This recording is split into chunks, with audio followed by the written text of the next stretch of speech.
नमस्कार दोस्तों, स्वागत है आपका आपके अपने YouTube चैनल चुन्नू जी के सेंटर पर।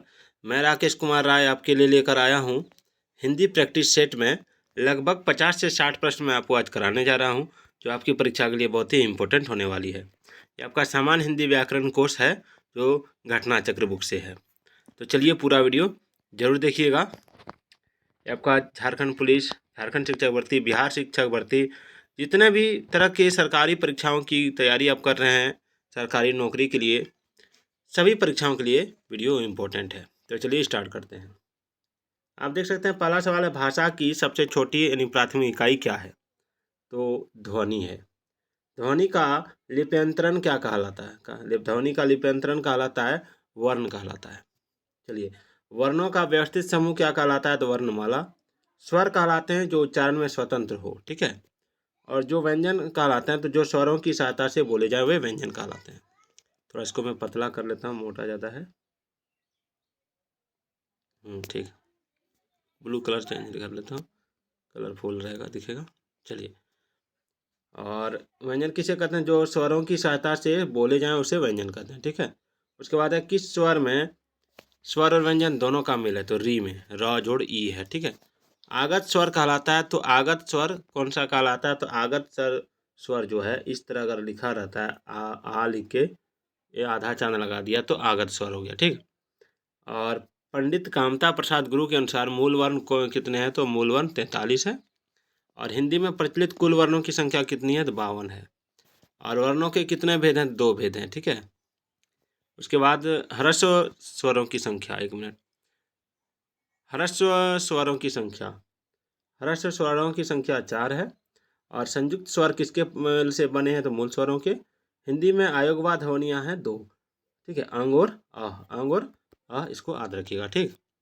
और अनुस्वार की ध्वनि है अंग, ठीक। उसके बाद है, विसर्ग की संधि कौन सी है? तो अ है, अह जिसको बोलते हैं एक मात्रिक स्वर कहलाते हैं। तो देखिए, एक मात्रिक स्वर कहलाएगा आपका ह्रस्व, और द्विमात्रिक स्वर कहलाते हैं दीर्घ स्वर, और बहुमात्रिक स्वर कहलाते हैं प्लुत स्वर, ठीक। और हिंदी में उत्क्षिप्त उत्क्षिप्त द्विगुण द्विस्पृष्ट ध्वनियाँ कौन सी हैं? तो ड़ और ढ़। और हिंदी में पंचमाक्षरों की संख्या है 5, ठीक है। और हिंदी के पंचवर्ग हैं क, च, ट, त, प। और पंचमाक्षर कौन से हैं? तो इसको हम लोग अंगा बोलते हैं, यानी उआ बोलते हैं, इया बोलते हैं, मूर्धन्य बोलते हैं, दंत न बोलते हैं, म बोलते हैं, ठीक। हिंदी के पंचवर्ग हैं आपका क, च, ट, त, प। और हिंदी में संयुक्त व्यंजन है आपका हैक्ष, त्र, ज्ञ, स्त्र, ठीक है। चलिए, हिंदी में अंतस्थ व्यंजन कौन से हैं? तो हिंदी में अंतस्थ व्यंजन पूछा गया है, तो अंतस्थ र, ल, व। और हिंदी में उष्ण व्यंजन कौन से हैं? तो उष्ण है आपका तालिब स, मूर्धन स, दंत स, ह, ठीक। और हिंदी व्यंजनों में अर्ध स्वर कौन से हैं? तो अंतस्थ और व, ठीक है। देवनागरी की को लोकनागरी की संज्ञा दी है विनोबा भावे ने। देवनागरी के प्रचार को राष्ट्र आंदोलन कहा है तिलक ने। और हिंदी प्रचार की सबसे पुरानी संस्था है नागरी प्रचारिणी सभा काशी, ठीक है।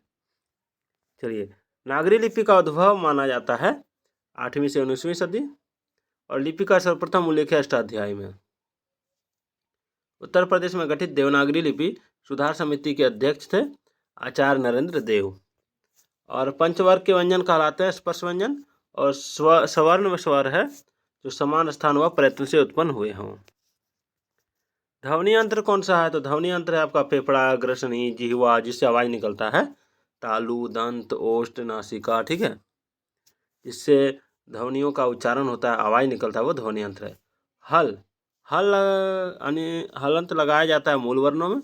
और मूर्धा स्व का प्रयोग त्रुटिपूर्ण ढंग से किसके साथ मिलाकर किया जाता है? तो स्व और ख के साथ, ठीक है। आप देख रहे हैं सामान्य हिंदी व्याकरण।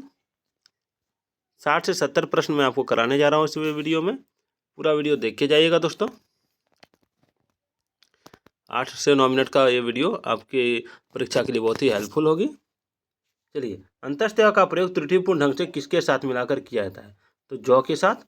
और री को छोड़कर अंग तथा अह के साथ सब स्वरों के परस्पर मिलाप को क्या कहते हैं? तो 12 खड़ी कहते हैं, ठीक है। और तल बिंदु, नुक्ता अथवा हर्फ किस भाषा की विशेषता है? तो अरबी भाषा की। चलिए आगे बढ़ते हैं। अग्र स्वर कौन सा है? तो देखिए, अग्र स्वर आपका हर्षई, दीर्घई, ए, ऐ है, ठीक है। क्योंकि अब चलिए, मध्य स्वर कौन सा है? तो अ है। चलिए, स्पष्ट स्वर के अंतर्गत आता है आ, सौ, दीर्घ, ओ, औ, अंग, ठीक है। और लुंठित व्यंजन कहलाता है आपका र। और किसे पार्श्विक व्यंजन कहते हैं? ल को। और हक्ष व्यंजन किनके संयोग से मिलकर बना है? तो कौर मूर्धन्य स्वर के संयोग से मिलकर बना है। उदासीन स्वर कहलाता है आपका अ कहलाता है। और समृद्ध स्वर कौन है? तो दीर्घई और दीर्घऊ। और री किस स्वर व व्यंजन के योग से निर्मित है? तो र जोड़ ई।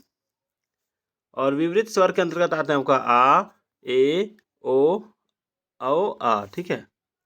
और अर्ध समृद्ध स्वर है आपका हर्षई और हर्षऊ। और अर्ध विवृत स्वर कहे जाते हैं आपका अ, ए, ओ, औ। और वर्णमाला में स्वरों की संख्या कितनी है? तो 11 है। चलिए, आयोगवाह ध्वनियों के योग के उपरांत कुल स्वर कितने हैं? 13। और काकल्य ध्वनि है आपका ह, ठीक है। और संघर्षी ध्वनि के अंतर्गत आते हैं आपका दंत स, तालिब स, मूर्धन्य स और ह, ठीक है। चलिए, शब्दों के तद्भव रूपों में लगाया जाता है अनुनासिक का चिन्ह। उसके बाद है स्वरों के उच्चारण में लगने वाले समय को कहा जाता है मात्रा। चलिए आगे बढ़ते हैं। वृत्तमुखी स्वर है आपका ह्रस्व, दीर्घऊ, ओ, औ। और अवृत्तमुखी स्वर है आपका आ, ई, ए, ऐ, ठीक है।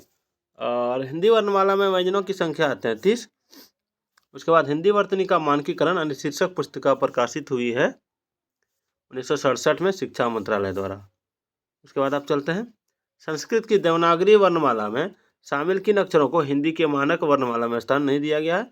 तो री, लिरी और लिरी को। भारतीय अंकों का अंतर्राष्ट्रीय स्वरूप संविधान के किस अनुच्छेद में अंतर्निहित है? अनुच्छेद 343(1) में, ठीक है। व्याकरण की दृष्टि से ब वर्ण का वैशिष्ट्य है आपका दोष्ठ, स्पर्श, अल्पप्राण, घोष, निर्नुनासिक। और व्याकरण की दृष्टि से थ वर्ण का वैशिष्ट्य है स्पर्श, अघोष, महाप्राण, दंत। और व्याकरण की दृष्टि से भ वर्ण का वैशिष्ट्य है स्पर्श, घोष, महाप्राण, ओष्ठ। तो आज का ये वीडियो आपको कैसा लगा कमेंट करके जरूर बताइएगा। अभी अगला पार्ट में कल लेकर आऊँगा शब्द, अर्थ एवं वाक्य विचार। तो फिर मिलते हैं। जय हिंद, जय भारत।